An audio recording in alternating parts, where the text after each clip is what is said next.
Hello everyone! Welcome to my channel guys! Ang ituturo ko sa inyo ngayon kung paano magluto, gawa ng yema. Meron tayong condensed milk, 1 condensed milk, tsaka ginamit ko ay with peanut siya guys, yung dry roasted peanut siya. Meron na siyang konting asin and egg and what do you call this? Butter. Okay? Umpisahan na natin guys. Isang ano lang siya ang gawin ko, isang condensed milk lang siya. Lagay na natin ang milk, condensed milk. Painitin nyo ang kawali nyo.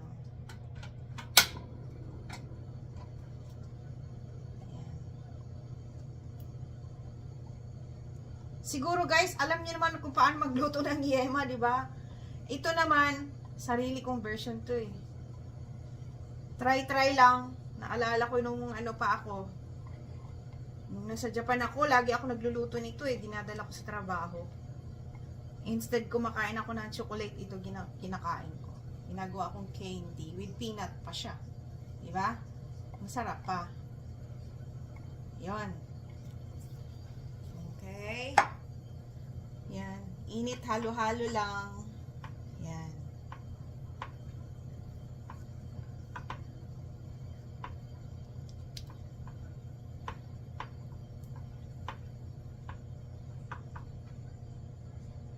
Halo-halo lang guys ha. Wait lang. Guys, ito na. Habang kayo nag-iintay na medyo mainit at medyo mainit na ng konti, ito yung itlog natin, isang itlog lang ha, yung dilaw lang ha, yung itlog na dilaw lang ang ilalagay nyo, wag yung white. Okay,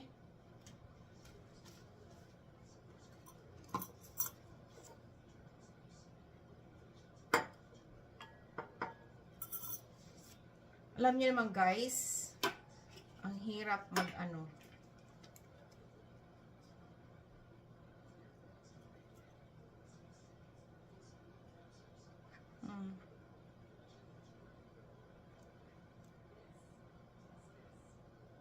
Yun siya. At ilagay nyo dito sa maliit na lagayan at i-mix nyo yung itlog guys ha. Para ma-spread nyo. Ayan na. And bago yan, lagyan na natin yung butter. Okay? Para medyo ano na siya, lagyan na natin yung butter guys ha.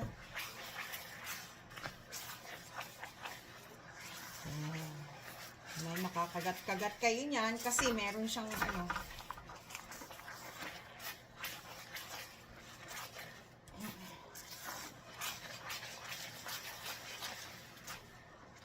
Yan.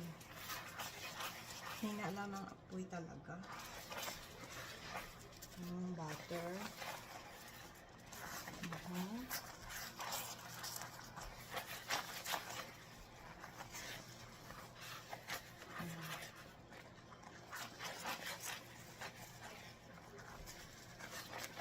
Lutong bahay ito guys ha, hindi naman ito pang benta. Okay.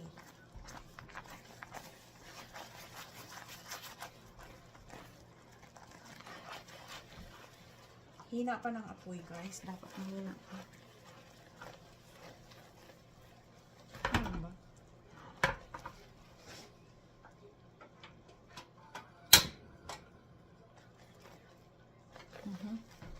Hina lang talaga ng apoy.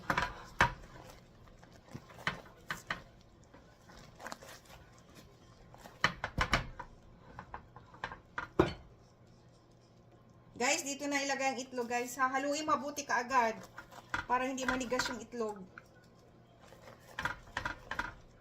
Wow. Ang lagyan ng kaunting asin. Okay? Guys, nilagyan ko na siya ng peanuts. Nilagay ko yung peanuts, nilagay ko na yung itlog, konting asin. Okay? Palaputin na lang siya, guys, ha. Dali lang lutuin to, eh. Madali lang siyang gawin, eh. Tapos, palamigin sa rep.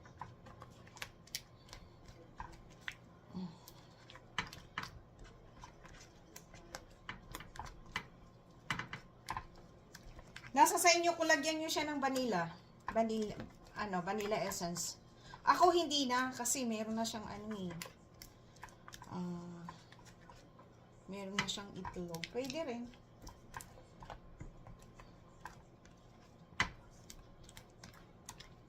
Palaputin pa ng kaunti, guys. Hindi pa yan. Wait lang. Guys, ayan na. Pero hindi pa siya malapot. Kailangan malapot pa siya dapat. Yan.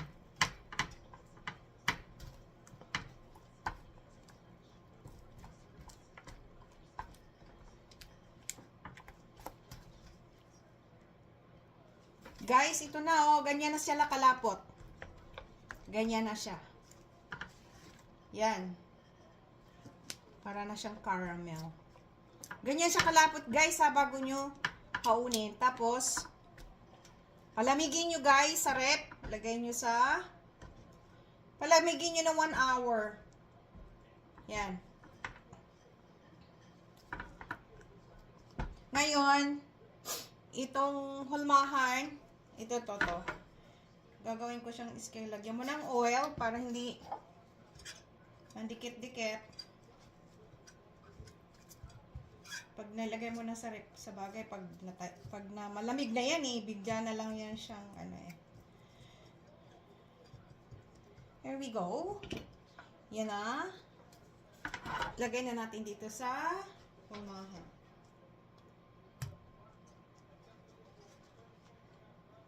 Guys, ano to siya? Hindi matigas, ha. Pag malamig na siya, mali-slice nyo na, hindi siya matigas. Ang yema ko, ayaw ko ng matigas. Gusto ko yung malambot, na meron kang makagat-kagat. Ganyan ang gusto ko sa yema.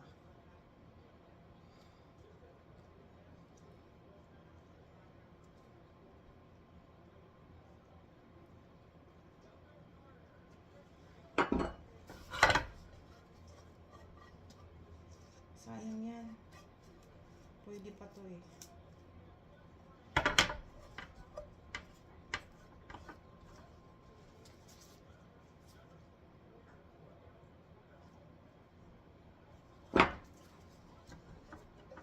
Simot talaga, no? Kasi sayang yan. Here we go. Yan. Yan na siya. Tapos i-flat nyo, guys, ha. Ngayon kasi pag dumidikit, lagyan nyo siya ng oil. Olive oil tong ginawa ko, eh. Yan. Tapos i-flat nyo siya. Okay, balikan ko kayo. Guys, ito na siya, oh. Palamigin nyo siya after 1 hour or 2 hours. Tapos ngayon, inano ko na siya, in-slice ko na siya. Pag nag-slice kayo, kasi dumidikit, lagyan nyo ng oil yung plato. Yan. Tapos, masyadong malaki pa to. Ganyan, i-slice ko na siya. Kasi candy naman siya, eh. Dapat bilog to, guys. Wala naman tayo ditong, ano ba yun, wax paper para balot. Hindi na, wala tayo dito sa Amerika. Ito, liliit-liitin ko na lang siya. Ganyan. Okay? Yan.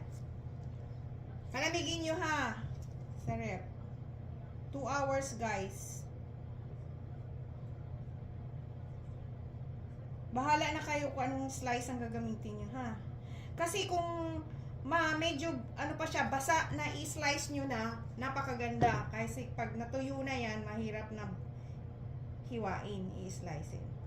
Depende sa inyo, pwede ring liitin nyo pa yan. Try natin, ha, ganyan. Yung 1 bite lang ba? Yan, 1 bite na lang. Good, very good.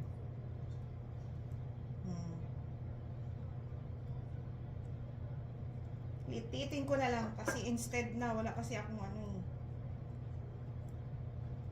Here we go. Pag natuyo na yan siya. Okay, ganyan. Lit-litin na lang, okay? Hello guys, ito na yung ating yema. Yan, ginawa ko na lang siyang bilog. Then, i-spreadan nyo sa ibabaw ng cinnamon with sugar. Try nyo ha. Yan.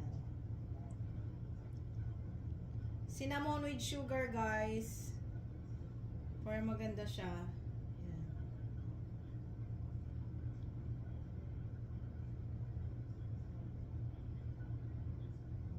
Amoy cinnamon siya. Cinnamon, cinnamon, cinnamon. Okay, ito na ang ating yema.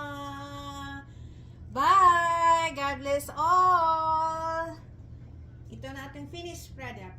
Yema with peanut, crunch peanut. Okay, tikman natin. Malambot masyado. Hindi pa masyadong ano sa rep. Bye-bye! Comment kayo guys kung nakapagluto na kayo sa mga cooking ko ha, kung masarap ba o hindi. God bless all!